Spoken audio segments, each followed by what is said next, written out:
En Bolivia hay un caso de corrupción financiera que yo siento que todo el mundo debería conocer porque es demasiado épico. Y voy a contarlo desde mi perspectiva, que estuve trabajando ahí. Y veamos, si este es el tablero donde ocurrieron todas las jugadas que implicaron uno de los tres mayores bancos de Bolivia, corrupción con el Estado, muertes, o sea, drama a nivel nacional. Y claro, en todo ese tablero donde se movían todas esas piezas, yo era un peón. Y quiero dar la perspectiva desde este peón, cómo fue que yo viví todo eso, cómo fue estar adentro de ese banco y cuáles son los aprendizajes que saqué, ¿no?, de ahí. Hola, soy Marillen, bienvenidos a mi canal de YouTube donde voy a contar historias. Y las primeras historias que conté fue acerca de como todo mi desarrollo personal y mi perspectiva que tuve acerca de la sexualidad, abusos infantiles, sexualidad temprana y todo lo demás. Y voy a dar este salto cuántico al tema de estafas financieras, cómo es trabajar dentro de un banco y todo lo que yo aprendí y que fue parte importante de mi desarrollo personal. Y claro, ¿por qué no contarlo aquí en YouTube, que es donde hay y tengo más tiempo? Para mí todo empezó por allá por el año 2018. Yo nunca jamás en la vida quise trabajar en un banco. Como que cuando estuve estudiando ingeniería comercial en Bolivia, desde que yo estaba estudiando en la universidad, bancos me hablaban para que entre a trabajar y yo decía sí, porque puse mis datos en una base para conseguir empleo en la universidad. Entonces yo decía, no quiero, porque yo tenía esta perspectiva que trabajar en un banco implicaba sí o sí empezar a trabajar desde ser cajera. Entonces yo trabajé desde los 12 años en una empresa de mi padre, donde era recepcionista de su negocio. Entonces yo manejaba la caja y manejaba el servicio al cliente y la verdad es que yo me sentía saturada en ese aspecto, como que no quería eso y todos esos primeros años que a mí me hablaron los rechacé porque me lo imaginaba el banco como esta cosa aburrida y formal. Y yo terminé mi carrera universitaria a los 20 años. Entonces tuve y me di el privilegio de darme 4 años de mi vida donde entraba a un trabajo, trabajaba 3 meses, me salía, estaba desempleada otros 3 meses o 6 meses y de ahí volvía a entrar a otro y como que ninguno de todos esos trabajos que entré durante esos primeros 4 años que fui profesional me estimulaban mentalmente. Era como yo decía, o sea, tengo que estar aquí en este trabajo aburrido donde simplemente tengo que repetir un discurso o tengo que hacer la misma cosa todos los días. Y es como vos sabés internamente tu potencial. Y yo sabía que tenía potencial para hacer muchas cosas mucho más interesantes. Y gracias a las comodidades que me dio la vida, yo aún vivía en casas familiares. Y en esa época que estuve, era la época que estuve de novia 7 años, la familia de mi novio me adoptó.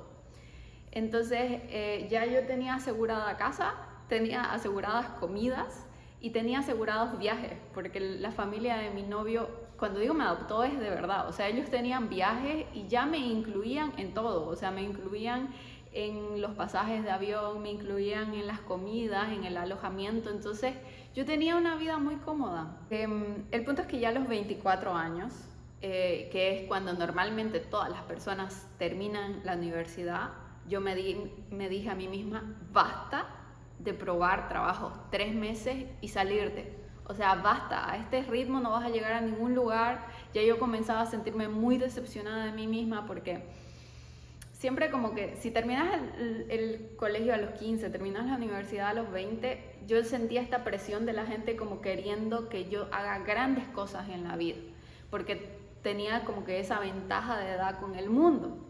Y siempre era como la rara, entonces, bueno, llegué a los 24 años y dije, bueno, esta es la edad donde sale todo el mundo, entonces ahora ya, ponete las pilas y ponete seria y no, yo me dije a mí misma, ¿ok? Yo así me trato a veces, como que en esa época era un papá y mamá muy estricta dentro mío. Me dije, ya te diste 4 años para descansar, para probar cosas, el próximo trabajo que vos elijas, te vas a quedar por lo mínimo 4 meses. Vos vas a pasar esa barrera de los 3 meses. O sea, y así como que me lo dije, vas a hacerlo. Y en paralelo a eso, hubo una chica que era parte de mi grupo cercano de amigos en esa época, que entró a trabajar en un banco. Y ella entró con un programa que hay en Bolivia, no sé si es algo como mundial en los bancos, pero ella entró a un banco que no era el mío, entró a otro banco a través de un programa que elegían a los mejores alumnos de las universidades y de ahí los iban capacitando por 6 meses en distintas áreas de todo el banco. O sea, ellos lo capacitaban en cada área y al final de todo ese programa, como que la persona en conjunto con las personas que guiaban ese programa, como decidían ponerlo en una área que se adaptaba mejor a esa persona. Y ella entró en el área de análisis de crédito. O sea, había personas que hacían los créditos, a ella ya le llegaba como este segundo filtro. En los bancos hay como muchos filtros, muchos procedimientos para hacer las cosas. Entonces ella entró en ese procedimiento que ella iba y controlaba, o sea, iba y visitaba los negocios, verificaba que toda la información sea cierta. Y claro, ella entró en todo ese mundo y como era nuestra amiga tan cercana, nos comentaba cómo eran todas las cosas que hacía, cómo era su trabajo. Y ahí yo fue como, oye, yo nunca me había imaginado, porque en mi casa no crecí en una familia muy bancarizada.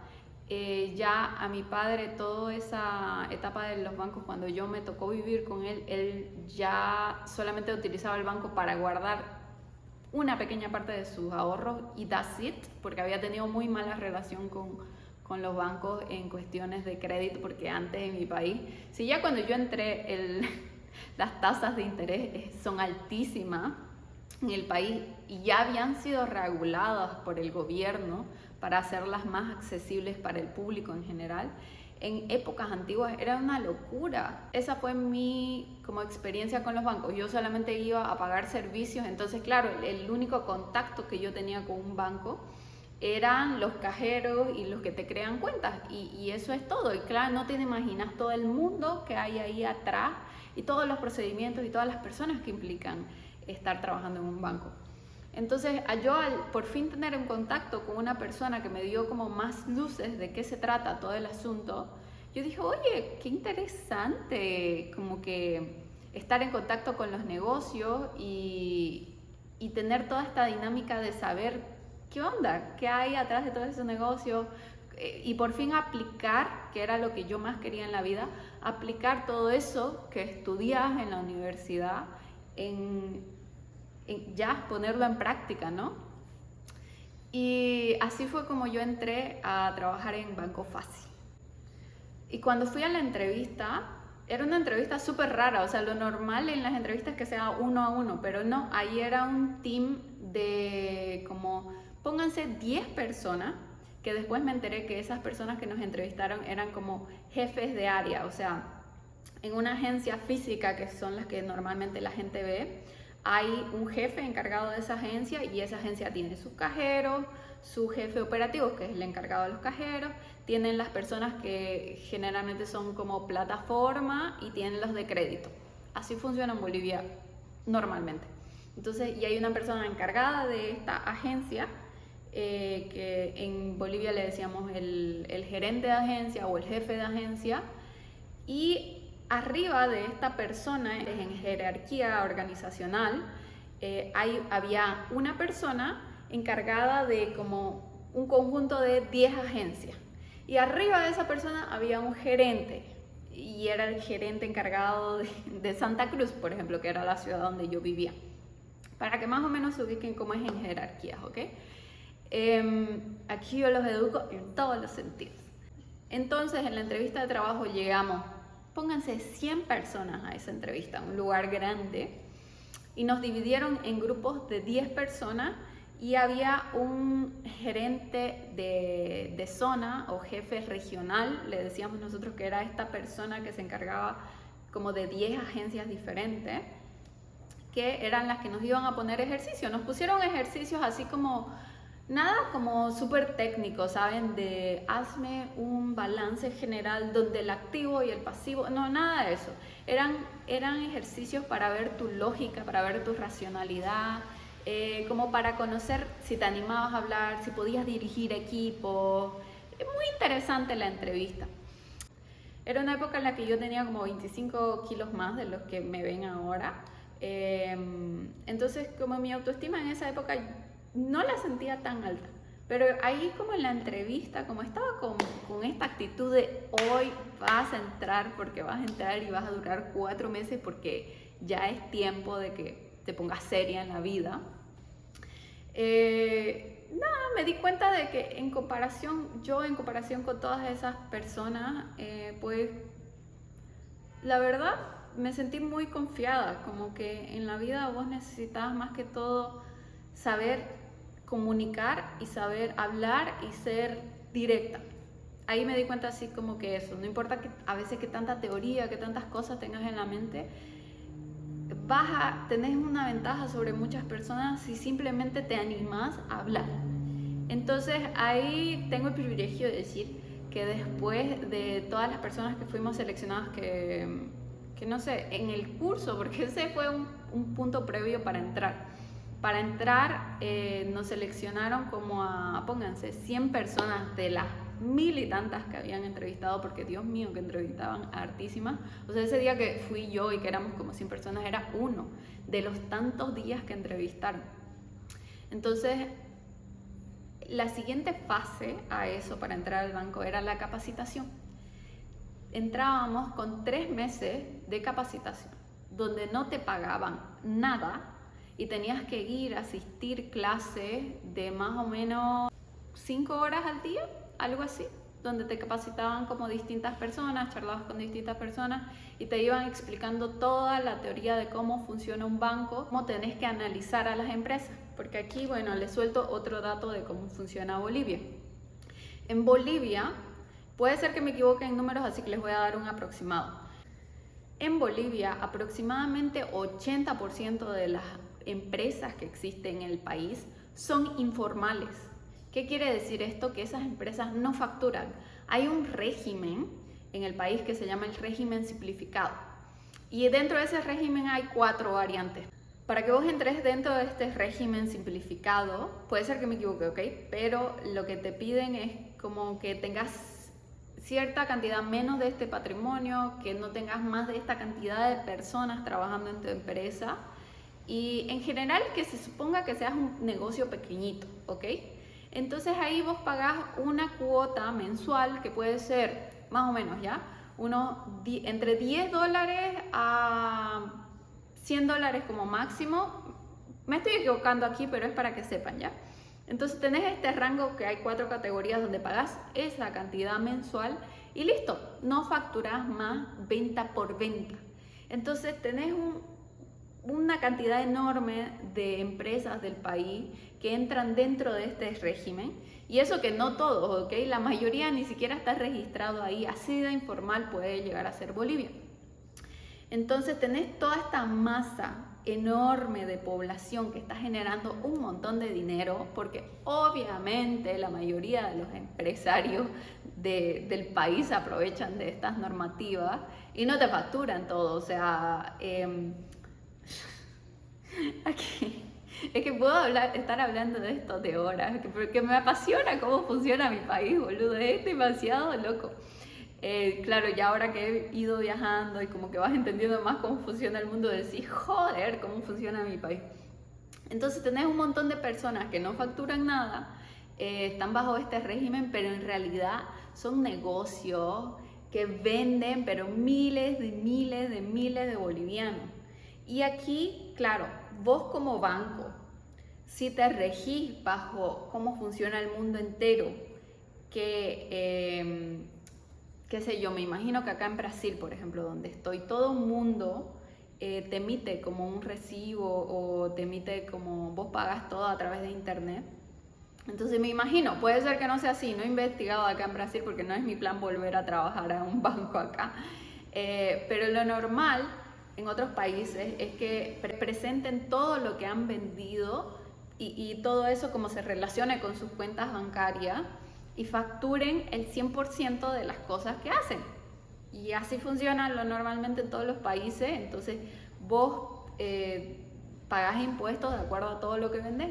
Y claro, en Bolivia, si un banco trabajaría con estas personas que son formales, no ganaría nada, porque tienes una población demasiado pequeña para trabajar, incluso dentro de ese imaginario 20% de que sí factura y sí hace todo de manera formal.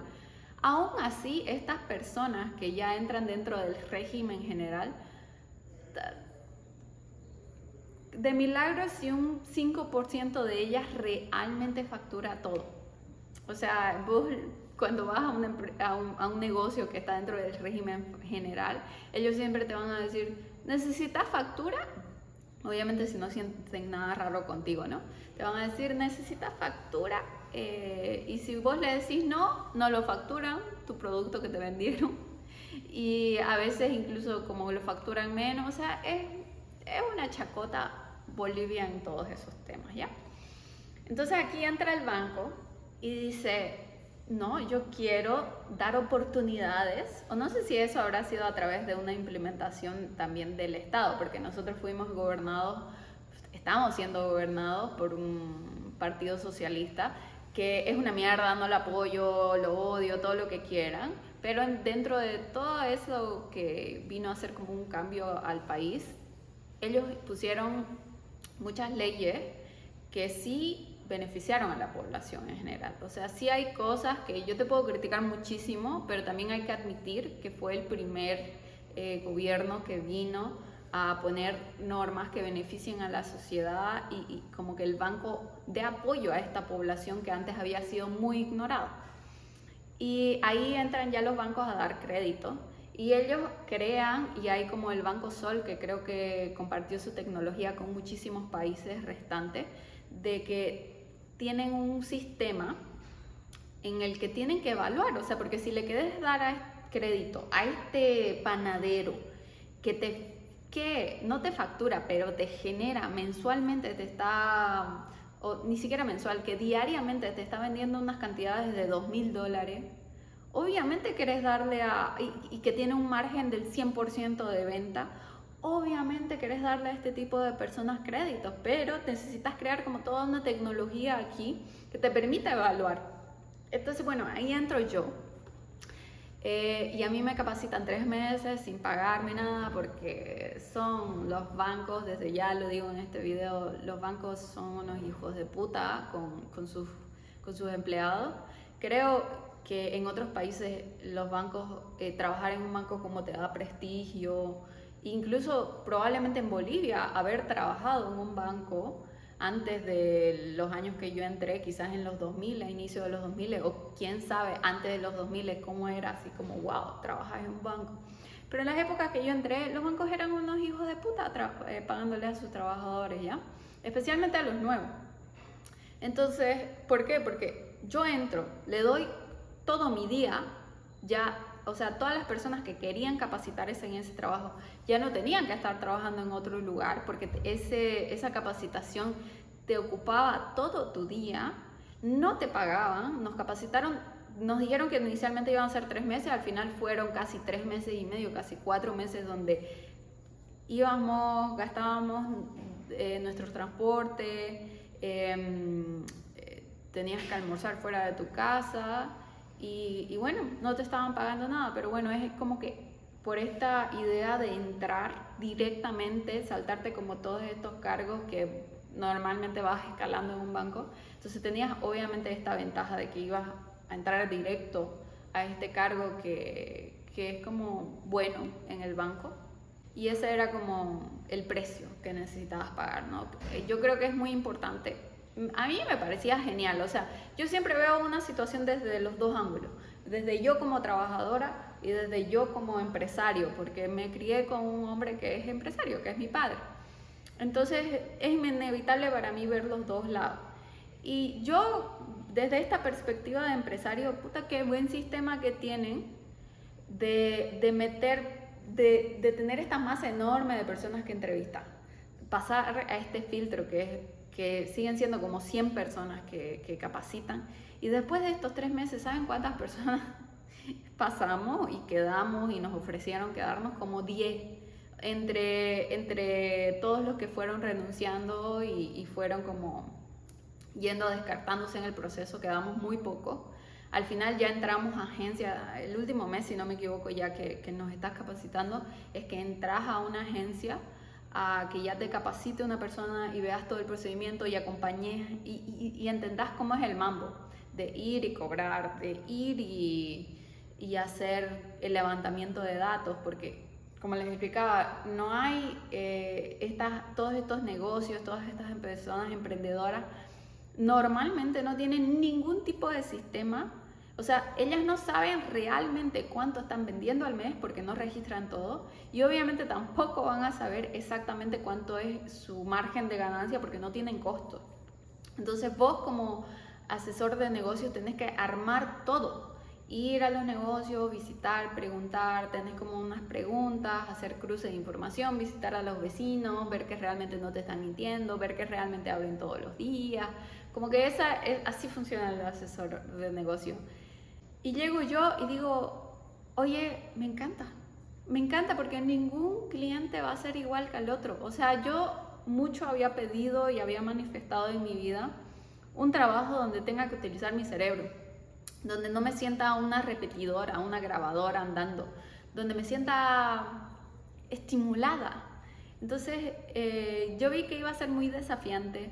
Yo entendí cómo era todo el panorama, porque a mí me capacitaron personas que estaban en agencias, que ellas entraban a trabajar a las 8 de la mañana, salían a las 6 de la tarde, y aparte de eso los fines de mes se quedaban hasta medianoche, y yo sabía, entré conscientemente de a qué estaba entrando yo, pero fue como dije, ok, esto era lo que yo tanto había pedido en la vida, entonces quiero, y era buena en eso, y fui buena, muy buena en eso.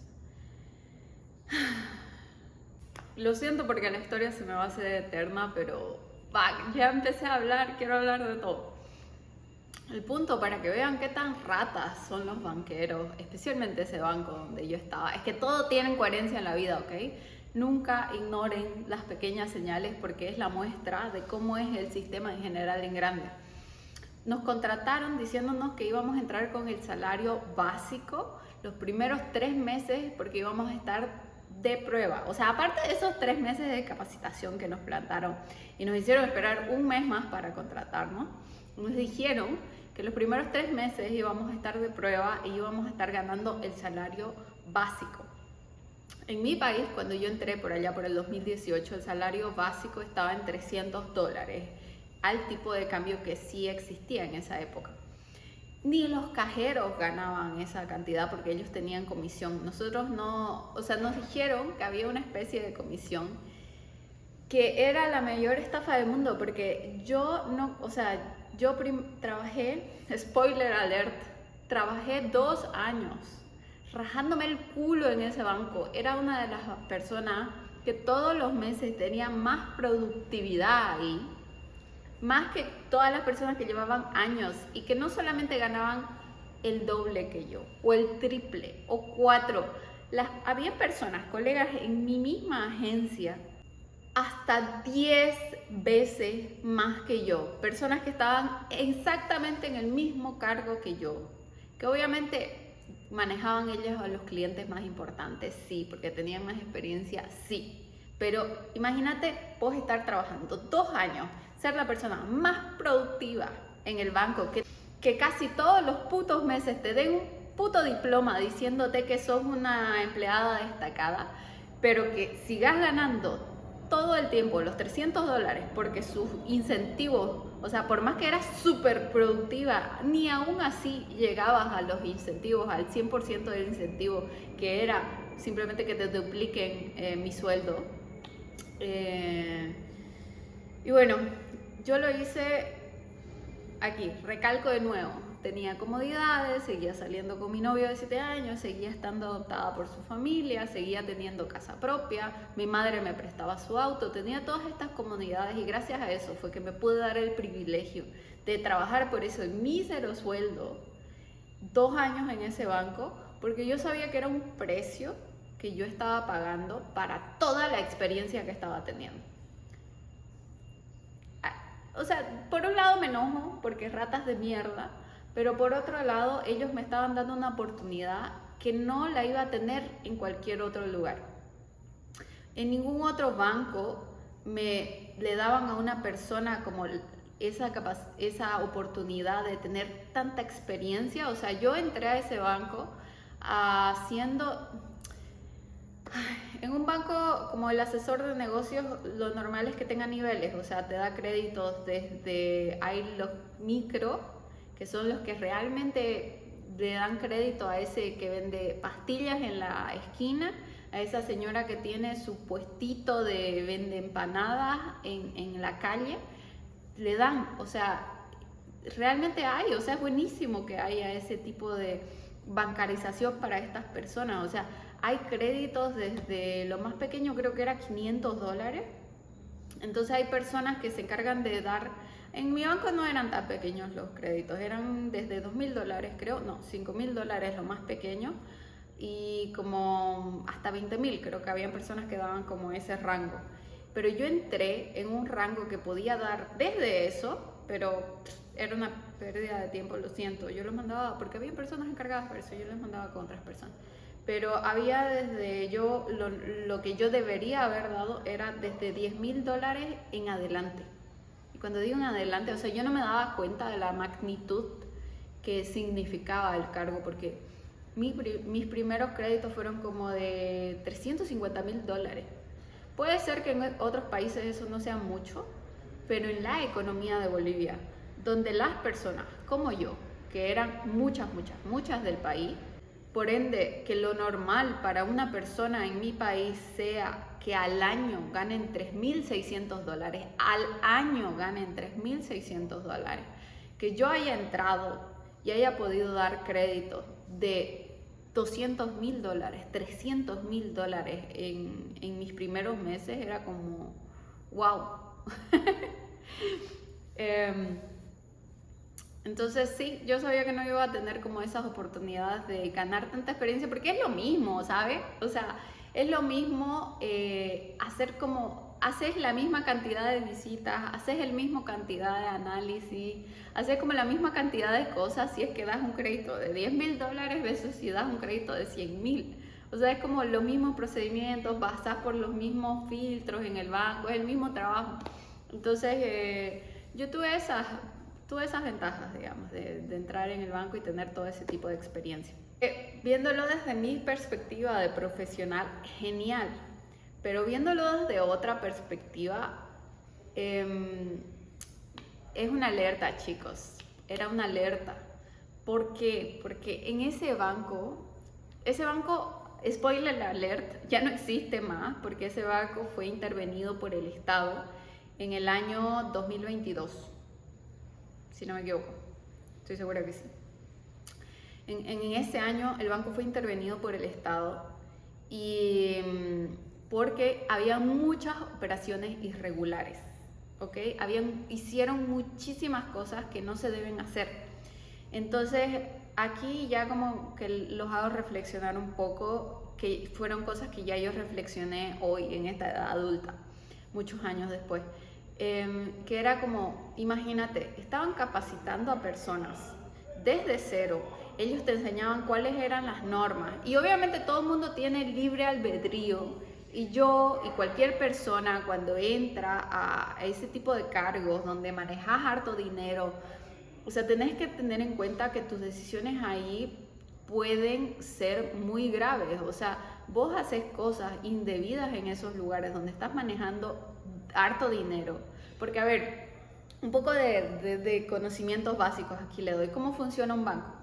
El banco capta dinero de las personas que ahorran, de las personas que ponen DPF, depósitos a plazo fijo, que es una persona que va, te deja un dinero y esa persona se compromete a no recoger ese dinero por cierto tiempo y el banco le va a dar este tipo de interés que en mi país lo normal era como 3% anual, 4%, 5%, 6%, algo así, de acuerdo al tiempo que dejé y como de acuerdo a ciertas condiciones.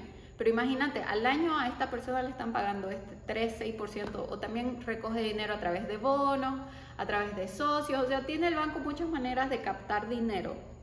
Y con esta promesa de que te va a dar este pequeño porcentaje anual, y todo este dinero que van captando, ellos lo colocan a través de crédito. Y la tasa más baja de interés que cobraba un banco en Bolivia en los años que yo trabajé en eso era 6% anual, y eso era a través de un incentivo que el gobierno obligaba a los bancos a dar ese crédito, que era el crédito que ellos menos querían colocar, pero estaban obligados por el Estado. Por eso digo que sí, el gobierno socialista hizo algunas cosillas por ahí bien, a dar créditos de vivienda social. Por esa tasa de interés que era la más baja. Pero de ahí en adelante, chicos, de ahí en adelante, esa tasa era como la obligatoria que tenían, pero de ahí ya lo normal, fuera de esa que es como comandada por el Estado, había otra que también era un incentivo que plantó el Estado, que era para las empresas productivas, los créditos productivos, que significa que son créditos para personas que transforman materia prima en algo más, no los que compran y venden, no a comerciantes, eran a productores, que era lo mínimo 11.5% de interés anual, y de ahí en adelante, ¿ok? De acuerdo a las garantías que dejé, de acuerdo al tiempo, había créditos que podían ser hasta, y bueno, también eso hizo bien el Estado, que puso tope. Entonces, el tope máximo que podía cobrar un banco era como 30% de interés anual, más o menos. Entonces, tenés todo este spread de comisiones que es ahí entra como la ganancia de los bancos. Y así funciona el negocio de los bancos un poco. Entonces, vos no estás manejando, vos como asesor de negocios, no estás manejando un dinero ahí cualquiera, estás manejando el dinero de personas externas que si vos haces algo ilegal te pueden meter preso, muchachos. Si te equivocaste y le diste dinero a alguien, porque pueden haber, como les explicaba, todo este asunto de que no es algo formal, de que yo daba créditos a personas que no tenían registro, entonces podía venir alguien que se arma un negocio en un mes, que se contrata a personas, que se arma todo y viene a lavar dinero, y puede venir al banco y decirte: tengo este negocio muy próspero, tengo este dinero en mi cuenta que es a través de las ganancias de mi negocio y quiero que me des un crédito, y vos, boludo, podés hacerlo mal, no darte cuenta de que estás lavando dinero, y después el tipo lo meten preso por narcotraficante y puede ser que te asocien como que vos le ayudaste o algo así. O sea, hay mucho. Yo cuando estaba entrando ahí, yo solo quería, ¿sabes qué? Ya despegar en mi carrera profesional. Yo nunca me puse a imaginar qué tantas implicaciones podría cargar como mi cargo, hasta que pasaron cosas. Y ahí voy a entrar a las cosas. Volvemos a la historia. Ahí estaba yo, veinteañera, queriendo despegar mi carrera profesional, viendo como todas estas posibilidades de escalar en el trabajo, porque ese banco en paralelo estaba contratando todas estas cantidades de personas porque estaba creciendo a lo loco. O sea, esa institución primero había sido un fondo financiero y como unos 8, no, menos. Sí, como en la época que yo entré, y me acuerdo que ahí en mis primeros años celebramos su 8º aniversario como banco. O sea, era un banco jovencito en comparación a los bancos más grandes del país. Pero yo me acuerdo que nos decían que la visión del banco era ser uno de los 3 bancos más grandes de Bolivia. Entonces vos, que estás con todo este impulso de querer arrancar por fin en tu carrera, por fin sentir que encontraste como este sentimiento de ser útil, de que te divierte el trabajo, de que realmente tenés como mucha pasión y todo lo demás, y estás en una institución que está creciendo a lo loco, porque chicos, o sea, ustedes no tienen idea, si son bolivianos tienen idea, pero si por si acaso estás viendo esto por el chisme, ese banco estaba abriendo agencias en el país, o sea, estaba abriendo como tantas agencias que por eso fue que me contrataron a mí y capacitaron a tantas personas para que entren a estos cargos tan importantes, porque ellos estaban teniendo infraestructuras vacías donde no habían personas y necesitaban personas para justificar toda esta compra. Y ahí entro ya yo a darle ya chismecito ahí como que ya se ve, porque ya pasó toda la historia, ¿no? Ellos estaban haciendo lavado de dinero. No lo digo yo, aunque todo el mundo lo sabía, yo lo negaba porque yo en esa época lo único que quería era mi carrera profesional. O sea, yo creo que uno entra y bueno, ahí entro yo como para darle como este contexto a la historia. El banco estaba captando a personas que estaban muy enfocadas en su crecimiento profesional. Y vos cuando estás como en ese estado, ellos tenían un sistema buenísimo de incentivarte y de competitividad y como que todo, no te recompensaban en dinero, pero sí te recompensaban como que lo que les decía, cada mes me entregaban esta diplomita de buen trabajador y todo lo demás. Y eso para personas carentes de atención, de afecto, de sentirte como valioso, brothers, sí incentivan. Nunca tenés que dejar al lado como todos esos. Si sos un empresario, no pensés que el dinero es la única manera de incentivar a tus trabajadores. Mira, ahí me tenías a mí ganando $300, ganando el mínimo nacional que ganaba, no es por desprestigiar, pero ganaba lo mismo que ganaban los barrenderos, todas estas personas pues, que no han tenido todos esos años de capacitación. Y yo no lo veía así, o sea, imagínate, me hicieron entrar en este como estado donde no te importa el dinero porque estás vos ahí como que en esta carrera, en esta competitividad, en esta de sentir que estás siendo parte de algo más grande. Y claro, estás siendo parte de algo más grande porque literalmente el banco está abriendo como agencias cada semana, cada mes, y ellos te dicen, o sea, seguí esforzándote así, que no te preocupes, después de tu primer año, me dijeron, ya va a haber aumento salarial, te prometo, como mínimo vas a hacer como el doble vas a estar ganando el doble.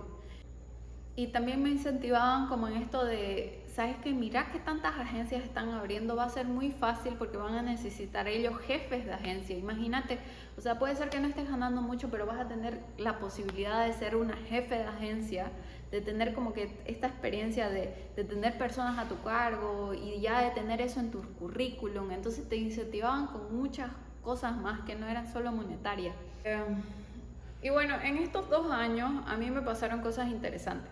Porque yo en esa época la sufría y me enojaba, porque a mí siempre me pusieron jefe que yo sentía en esa época que ellos no me ayudaban en los asuntos, o sea, como que yo era la que tenía que ir y presionar a todos, porque los créditos, a ver, otra explicación rapidita de cómo funciona. Vos contactás con el cliente. Entonces vos haces como que todo el levantamiento de datos, les preguntas de muchas maneras diferentes para ver que esto no sea como un negocio fake. Levantas todos los datos y armas todo tu caso. Vos creas su balance financiero de este cliente para ver qué capacidad tiene este cliente de pagar mensualmente una cuota de crédito. Para eso es que haces todo un balance de este negocio. Analizas su patrimonio, analizas sus deudas, analizas todo, ¿ok? Todo lo que yo aprendí en la universidad lo aplicas ahí. Entonces creas esta carpeta donde respaldás, o sea, pones este Excel que son como, en mi caso eran como unas 10 páginas de un Excel donde ahí está su balance, su flujo de efectivo, todas estas cosas. Y atrás de esta carpeta pues, respaldás por qué estás haciendo esto, porque como les digo, todo lo creabas vos desde cero. Entonces respaldás todo esto, al final se te hace una carpeta así. Esta carpeta primero pasa el primer filtro de que la revisa tu jefe. Después de que ya las revisó tu jefe, generalmente debería el jefe ir a visitar al negocio también y compararlo igual. Vos sellás todo, se sellan todas las hojas, porque se dan cuenta que todo esto es pura boca, ¿cierto? O sea, no hay aquí como un respaldo 100% factible de que esto realmente existe. En algunos casos, algunos clientes tienen, qué sé yo, guardados todos sus recibos de un proveedor. Entonces ya ahí vos te das cuenta, si estás evaluando un panadero y tiene todas las facturas de esta empresa que le lleva a la harina, entonces ahí vos decís, ya, ok, este señor compra 1000 kilos de harina al mes, entonces ya podés tener un estimado de estas otras cosas, pero es así, o sea, en cada caso era como a intentar agarrar lo máximo posible. Había en algunos casos que no prestábamos nada de respaldo, chicos, así funcionaba. Pero bueno, armás toda esta carpeta donde pones también todo su patrimonio del cliente, qué van a ser las garantías para el caso, las revisa tu jefe. De ahí pasa a una siguiente área que era, por ejemplo, esa amiga que fue mi amiga en esa época, que va otra persona de esa otra área que no tiene nada que ver con vos, a visitar un día al cliente de sorpresa para verificar ese caso. De ahí esa persona lo pasa el tema a su jefe, ella crea su propio análisis diferente al mío, se cruza información, ve que todo cuadra más o menos. A veces si vos estabas solicitando $50,000 para tu cliente para que se compre una máquina, ella dice, no, este cliente puede dar de estos $50,000, tiene que dar más porcentaje de aporte propio para comprar esa máquina, y o qué sé yo, no le podemos dar $50,000 porque él va a quedar muy ajustado sus costos, porque la asesora, yo no consideré que hay este gasto que ella no consideró, entonces esto le baja su capacidad de pagar mensualmente una cuota, entonces hay que bajarle el crédito. Y así, o sea, ese es como el cruce más importante de información que hay. Su jefe de ella lo vuelve a revisar, aquí entra una cuarta persona revisando el caso, y de ahí esto entra a un comité donde estamos todas las personas y un gerente ya de negocios a nivel nacional o regional. O sea, ¿se acuerdan lo que le explicaba al inicio? El jefe entra y es la persona que dice, a ver, ¿cuál es el análisis del gestor? ¿Cuál es el análisis de la persona de riesgo? ¿Qué riesgo hay en darle este crédito a este cliente? Bueno, ya, va el crédito. Puede ser que a veces yo apruebe el caso, la analista de riesgo apruebe el caso, pero el gerente diga no, porque este cliente vende pollo y el pollo tiene una tendencia decreciente de precios y va a haber crisis y sequía y lo que sea, y lo acepte, lo rechaza el caso, y se rechazó, y todo el trabajo que hice yo durante un mes y que hizo esta otra persona durante un mes se fue y se rechazó. O puede ser que lo acepte y ya, ahí como termina, depende si el crédito es como más de cierta cantidad grande de dinero. El caso no solo pasaba por ese gerente, después se llevaba a un comité ya gerencial donde estaban la junta directiva del banco y aceptaban. En los casos muy grandes ya se pasaba a esas juntas directivas que se hacían una vez a la semana, donde se analizaban todos estos casos de crédito ya grandes y se aprobaban, rechazaban. Entonces así eran los casos allá. Y claro, vos cuando entras ahí, yo ya les hablo aquí desde la experiencia de un peón, como que nunca te pones a cuestionar si es que vos estás haciendo todo de manera como que legal, y nunca te cuestionas de que hay peligros en hacer esas cosas. Lo que les decía, habían cosas que yo en esa época me enojaba porque yo decía, pucha, mi jefe no me ayuda a ir a hablar con esta persona para que analice mi caso, para que visite a mi cliente, o lo que le decía, había un gerente nacional que había que aprobarlo y ese gerente pues tenía 10 casos, 20 casos al día y todo lo demás.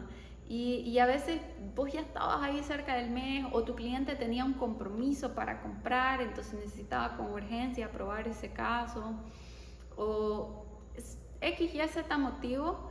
Si vos dejabas a las cosas transcurrir en su tiempo normal, tardaban. Y yo sabía porque la sucursal de mi banco era en mi ciudad. Entonces, lo normal en mi país es que todas las agencias, su central de los bancos, eran en La Paz, que La Paz es la sede de gobierno. Entonces, y como les decía, todos los bancos eran muy antiguos y allá se concentra el poder del país. Pero en mi banco eran los dueños y los principales socios y todo lo demás, se suponían que eran de mi ciudad, entonces la central del banco era ahí. Entonces yo, como llegué a tener jefes que no eran tan proactivos, y sobre todo, y ahí entra la parte más importante, yo ganaba el puto salario básico, ellos ganaban 10 veces más que yo, no sentían esta urgencia que yo sentía de querer aspirar una vez más llegar a ese bono, llegar a un bono que me haga subir un poquito más el salario. Entonces yo me movilizaba un montón. Y ahí, eso que yo veía negativo de que mis jefes no me ayudaban, ahora yo lo veía, años después lo vi como una bendición, porque a mí me quitó el miedo de ir a hablar con los gerentes nacionales. Y era como yo no sabía en esa época que como que no se debía porque no me enseñaron eso, ¿ya? Entonces yo iba a las oficinas de los gerentes nacionales y ellos todos me conocían. Y eran como, bacán, pues, o sea, teníamos ya después de tantas veces al principio así como que iba medio tímida, pero ya al final así como estaba yo en las oficinas, escuchaba todas sus reuniones, andaba por ahí siempre. Y nada, me agarraron cariño, yo les agarré cariño, por eso aguanté 2 putos años ganando el salario básico, aparte de que después del primer año yo empecé a chingar, y era así como, ¿cuándo me van a aumentar mi salario? ¿Cuándo me van a aumentar mi salario? Y ellos me decían que el director, había un dios en ese banco, ¿ok? Un dios que era como el ojo de Sauron, el ojo que todo lo ve y el ojo que todo lo decide. Y el ojo de Sauron decidió que no iba a haber aumentos salariales para nadie, ¿ya? Entonces, a mí me dijeron, después del primer año va a haber aumento salarial. Y después del primer año no hubo aumento salarial con nadie, pero ellos me decían, espera, es que puede ser el próximo mes, hay un proyecto, hay esta cosa, y así me mantenían en la espera. Y uno entra en su zona de confort. Uno entra en esto, todo lo que les decía de los incentivos emocionales y todo lo demás, de ya de sentirte que conoces todo el ambiente y todo lo demás. Sí, yo prolongué mi salida de ese banco hasta un segundo año, donde ya al final de ese año yo comencé a tener entrevistas en otro banco. Me empezaron a hablar de otros bancos porque sí, pues me esforzaba un montón. Muchas personas en niveles altos ya me conocían y cuando se iban a otros bancos me llamaban y todo lo demás. Entonces comencé a tener entrevistas. Mi jefe de jefes, que teníamos muy buena relación, me llamó, me dijo así como, me enteré de que tenés otras entrevistas.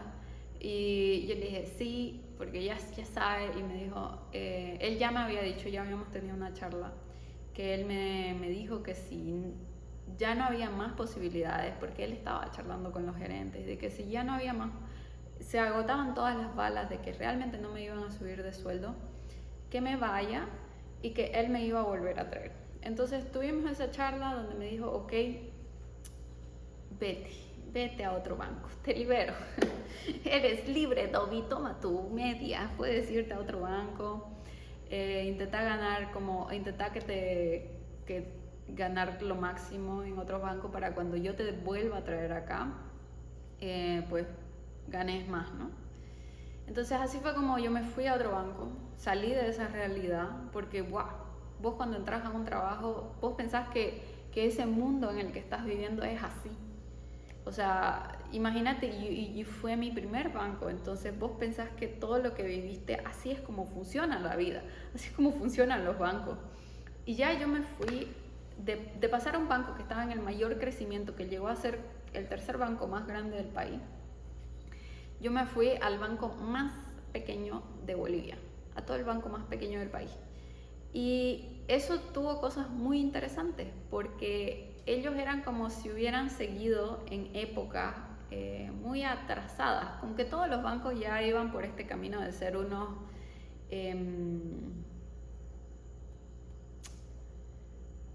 probablemente sea políticamente incorrecto lo que voy a decir, pero unos negreros, unos esclavizadores, unos desgraciados en cuestiones de cómo se tratan a su personal. Puede ser que algunos no, pero la mayoría sí. Y yo me voy al banco más pequeño, donde aún seguían como en estas épocas antiguas, donde trataban al trabajador como un bien más, como un parte del equipo valioso. Entonces yo elegí ese banco porque fueron los que más me iban a pagar. Historia aparte, pero justo cuando yo acepté y renuncié a este banco hubo COVID, apareció la pandemia, entonces ahí estuve como 6 meses tuve unas vacaciones de 6 meses sin quererlo, pero bueno, mantuvieron su palabra y entré y trabajé 1 año en ese banco. Y buah, cómo hace la diferencia, cómo fue para mí, fue por fin entender muchas cosas.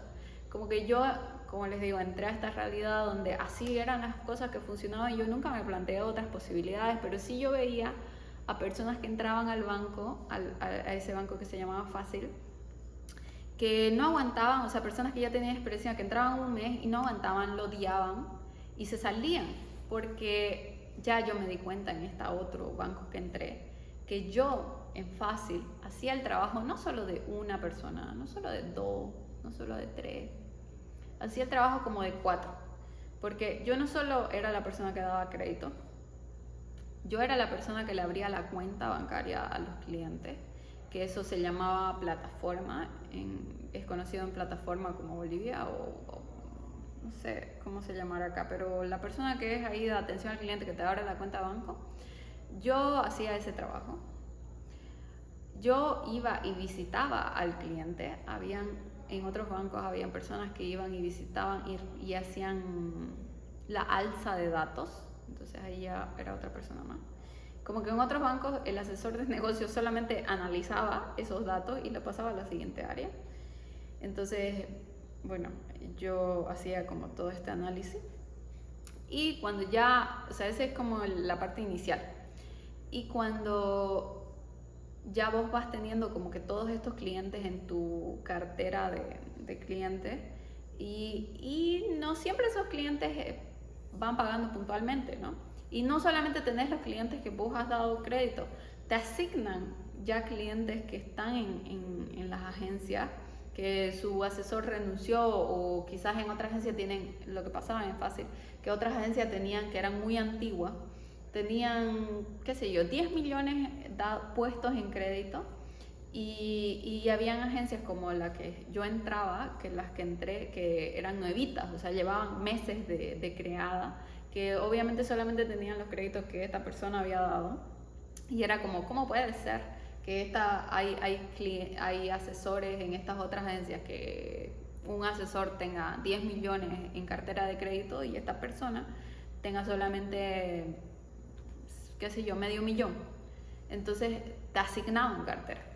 ¿Y por qué te asignaban cartera? Porque eso significaba como que tanto servicio extra que se le hace a un cliente después, pero lo más importante es cobrar. Entonces iba a 3, ¿no? Y de ahí cobrarle a los clientes, que es lo más importante para un banco, más que cobrarles y tener su cartera como que limpia sin tanta mora. Eso es como una de las cosas más importantes que tiene que tener un banco, como la mora baja, o sea, los créditos que no se pagan bajos, para tener pues una mayor cantidad, ¿no? de utilidades. Por eso no hacía este video, yo sabía que no puedo contar una historia sin darle toda la información. Pero bueno, pasemos al año más interesante que tuve yo, una peoncilla en el banco dentro de la banca de Bolivia. Ya me fui a este banco más pequeño, donde me di cuenta de que en el banco que me capacitó, que fue Banco Fácil, yo hacía el trabajo no solo de una, sino de 4 personas diferentes. Y claro, acá, en este otro banco pequeñito, yo tenía un asistente, tenía un auto que el banco nos daba para ir a hacer visitas, porque después me di cuenta, claro que es lógico que me den un auto para ir a cobrar a una persona, porque aparte de que ganaba en este otro trabajo el salario mínimo de $300, yo iba en mi auto o hubiera ido en micro o en transporte público, y ellos no te dan bono de transporte público para ir a cobrar. Y bueno, esa es otra función. Entonces yo en este otro banco me di cuenta de que tenía asistente, tenía cobrador. Había una persona que iba y cobraba a los clientes grandes. Entonces, y salía a tiempo. Ahí me di cuenta de que veía la luz del sol, porque en este otro trabajo en Fácil, todos esos 2 años me di cuenta que no veía la luz del sol, porque claro, como era lo que les comentaba, era la persona que te abre la cuenta, todo el tiempo venían clientes a abrirse cuenta.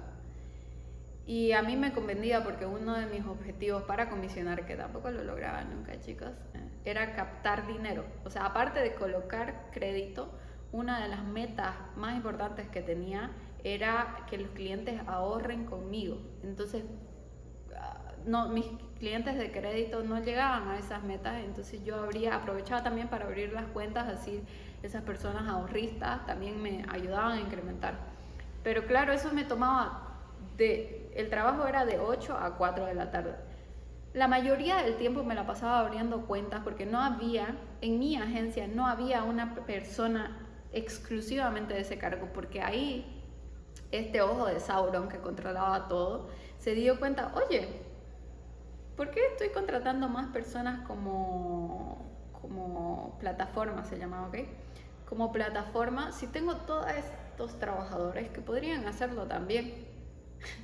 Pero claro, te la pasás de 8 a 4 en servicio al cliente sin poder decirle, no, disculpe, estoy armando este crédito en mi trabajo, porque ya eras plataforma también. Eras un asesor de negocios integral. Entonces te la pasabas en el servicio al cliente todo ese tiempo haciendo cuenta.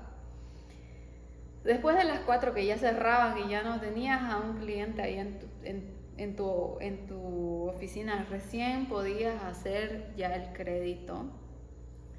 Yo me acuerdo que entraba a las 8 al trabajo. Yo me acuerdo que aprovechaba y iba y visitaba, porque no solo tenía que visitar el negocio del cliente, tenía que visitar la casa donde vivía y hacer verificación domiciliaria y sacar fotos y ponerlo en el mapa y todo lo demás. Y yo me acuerdo que les decía a los clientes, voy a ir a visitarlo a las 7 de la mañana, ¿ok? Porque si dejaba todas mis visitas para después del trabajo, o sea, tenía que todavía hacerlo el Excel, ¿se acuerdan? Entonces, sí, yo comenzaba a trabajar muchas veces desde las 6 de la mañana para darme tiempo para ir y visitar el domicilio del cliente, para sacar fotos, porque tenías que sacarte una selfie para comprobarte que fuiste. Y así entraba al trabajo a las 8, hacer todo el servicio al cliente, hacer mis casos, muchas veces ir a la central del banco, hablar con los gerentes, hablar con las personas para que me agilicen ahí las cosas. Y a fin de mes, y en realidad ni tan a fin de mes, después del 15 de cada mes, comenzar a hacer visitas a todos los clientes que se estaban retrasando en sus pagos y averiguar por qué se estaban retrasando en los pagos. Y mi jornada laboral generalmente terminaba a las 8 de la noche, 9, y cuando era fin de mes, a las 11 de la noche. Ese era mi trabajo allá. No estaba tan fácil. Y de ahí, cuando entro a este banco que era el pequeñito, y salir y que tu jornada laboral termina a las 4 de la tarde porque ya no creas cuentas, porque hay otras personas que cobran por vos, y porque las cobranzas se organizan para que sean dentro de tu horario laboral, ahí me di cuenta, joder, estaba siendo explotada, muy explotada. y no te pagan horas extra.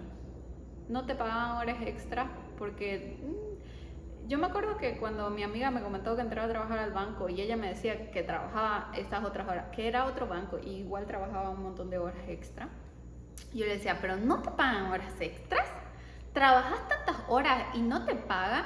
O sea, yo le miraba así como, girl, estás siendo esclavizada y no te das cuenta. Y ya cuando yo entré al mambo, te olvidas de eso porque ya todo el mundo se normaliza esa cosa y tienen este discurso de lo que pasa es que cada medio año que hacen el balance o cada año, ellos te dan un bono porque el banco ha tenido esta productividad, entonces no solo te pagan 12 salarios al año, y bueno, lo que es por ley son 14 salarios al año, ¿no? No solo te pagan los 14 salarios al año, te pagan 15 o 16 salarios al año, y ahí está, como que esas horas extras que haces te dan ese bono. Adivinen cuántas veces me pagaron ese bono en Banco Fácil en los años que trabajé yo ahí, que fueron 4. Ninguno, porque el ojo de Sauron, con toda esta su mentalidad de crecimiento, con toda esta pericia financiera, habilidades financieras, y como estaban comprando tantos activos, lograban que el banco todos los años no tenga utilidades y así, o incluso, qué sé yo, probablemente pagar una multa por no darles el beneficio a estos trabajadores, pero como tenían tantos trabajadores, decían, al final no sé cuál es el mambo de todo esto, decían que al final ellos pagaban una multa, porque la multa era, imagínense, $1.000.000, y si ellos tenían que pagar este bono a todos sus trabajadores, que éramos, cuando al final cerró el banco, 5.000 personas, iban a ser millones y millones, o sea, muchísimo más grande. Entonces le convenía más pagar una multa que pagarte a un trabajador su bono. Pasándome a una de las partes más interesantes de toda esta historia, que fue mi último año que trabajé en banco, que el último día, spoiler alert, fue que yo llegué a las 8 de la mañana a entrar a mi fuente laboral y había policías precintando el banco y no te dejaron.